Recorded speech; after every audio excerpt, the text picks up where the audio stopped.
کسی ایسی جگہ چلے گئے جہاں قبلے کی خبر نہیں ہے اور اندھیرے میں ہے، اندھیرا گٹا ٹوپ اندھیرے کے اندر اگر آپ سجدے کر لیے اور رخ الگ بدل گئے تو فرمایا کہ وہ بھی اللہ ہی کی ذات کو سجدہ ہوگا، اور یہ ہوا۔ حضرت جابر رضی اللہ تعالی فرماتے ہیں کہ سرکار دو عالم صلی اللہ علیہ وسلم نے ہمارا ایک چھوٹا سا لشکر کسی جگہ بھیجا، کسی مقصد کے لیے فلاں جگہ جاؤ، ہم چل پڑے۔ اب رات پڑ گئی اور وہ اتنا گھٹا ٹوپ اندھیرا آ گیا کہ پتہ ہی نہیں چل رہا تھا، اور سخت بادل تھے، اس کی وجہ سے ستاروں کی ڈائریکشن پتہ نہیں چل رہی، پتہ نہیں چل رہا کہ قبلہ کس طرف ہے۔ اب ہم نے سوچا کہ بھائی جس کو جو سمجھ میں آتا ادھر کر لو، بھی نمازیں پڑھ لو۔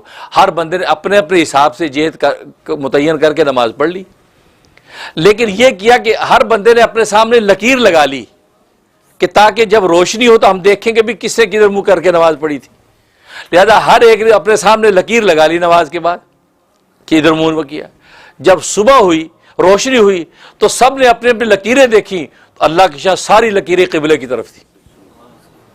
اللہ نے ساری لکیریں قبلے کی طرف کر دیں، تو بتا یہ دیا کہ تم نے اپنی تحری سے کسی بھی طرف منہ کیا تھا، لیکن ساری گئی کہاں ہیں؟ اسی منزل کو گئی ہیں، لہذا سب کی نماز قبول ہو گئی۔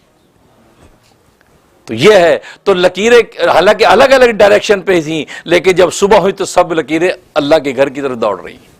اس کا مطلب یہ ہے کہ جدھر بھی منہ کرو گے وہ اللہ تبارک و تعالیٰ کی ذات کی تجلی کی طرف جائے گا۔ اس پر یہ آیات نازل ہوئیں، وَلِلَّهِ الْمَشْرِقُ وَالْمَغْرِبُ فَأَيْنَمَا تُوَلُّوا فَثَمَّ وَجْهُ اللَّهِ، جس بھی رخ پر تم نماز پڑھو گے وہ رخ کہاں جائے گا؟ وہ اللہ کی طرف جائے گا۔ ان اللہ واسع علیم، کیوں کہ بے شک اللہ تبارک و تعالیٰ وسیع ہے، اتنا وسیع ہے، اتنا وسیع ہے، تم کہاں دوڑ کے جاؤ گے؟ کسی بھی ڈائریکشن میں جاؤ گے وہاں پر اللہ کی وسعت نے تمہیں حاوی کیا ہوا ہے، تم بچ ہی نہیں سکتے۔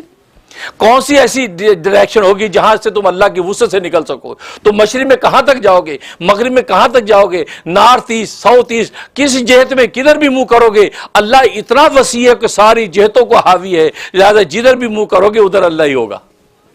واسع، وسیع، علیم اور علم والا ہے۔ وہ یہ بغیر علم کے نہیں، ایک علمیت کے تحت اللہ تبارک و تعالیٰ کی وسعت ہے کہ وہ ساری کائنات پر حاوی ہے، لہذا اس پہ کوئی ممکن حاوی کیسے ہو سکتا ہے؟